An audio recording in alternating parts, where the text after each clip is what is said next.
سلام علیکم دوستان عزیز. کدوم که بلیط های ارزان در کره معلومات به واتساپ اوکس شهنازه زنگ زنید. بلیط های ارزان و باوریناک است.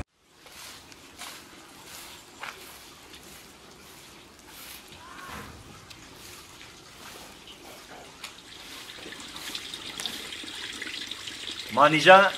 بیا دخترم پیشم بیا بو لابه تجا او توکای آخی ایتری میکنی میگردی تا چو کدام تا؟ بو چو کدام میگو آخی یا تا باشه ده تا باشه 6 تا 7 تا خوزبار ما ایده در نومید کدر روی کردیم یگم تاش معقول نکردی آخی او تو مرا ایزون نکش من تو پدرت میشم آخی تو مرا بگو کی تو دا چخلید بچه معقولای ما بیام بتم تا آخی ما دا چخلی بچه معقوله تا جان؟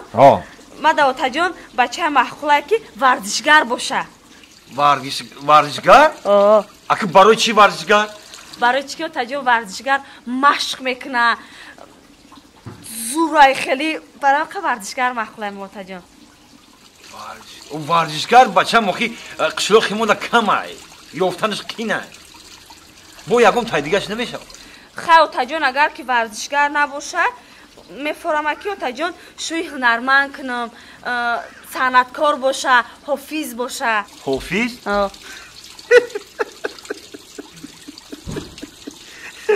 آدم تلویزیونی باشه بگو تا جان اگه برای چی حافظ؟ برای چی که حافظا اکورات نمیگردم تا زد میگردم با هم خودی میفرم شوی حافظ کنم های کیه هردی کیه سلام علیکم سلام علیکم کیه شما نشناختم تو چه نشناختی؟ اموی مخی چمپیون جهان اوید به تکواندو صدرالدین نجم‌الدین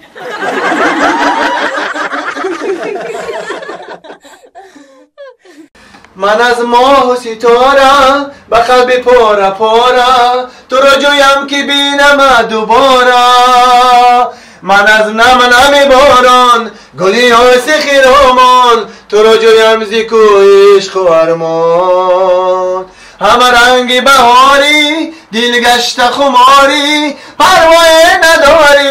لیلی لیلی میدانی تو ما هم به تو هم لبخندی تو خواهم لیلی لیلی همه رنگ بهاری دل گشت خماری پروای نداری لیلی لیلی میدانی تو ما هم به تو هم لبخندی تو خواهم لیلی لیلی مردک ای مردک ها میگم برامده سوی ترشک بیار خیلی سوی سرخک نه سوی سوزک کو ترشک ها میمرم شه خوزی میرم سوی ترشک اخیا من برای تو میمرم زنک جانیه ترشک اینه خوزی میرم برای تو سوی ترشک میارم هکا سیو نداره سیو هکا سیو نداره ای بچه اوستاتر گبزنی نمیشوه تو دا اینجا آدمو کنم آدم که مگزین درمد اوستا ملوی من گم میزنم دو تا دیسی تو دا کنه یکو کسی جا چه خیلی شبن در کره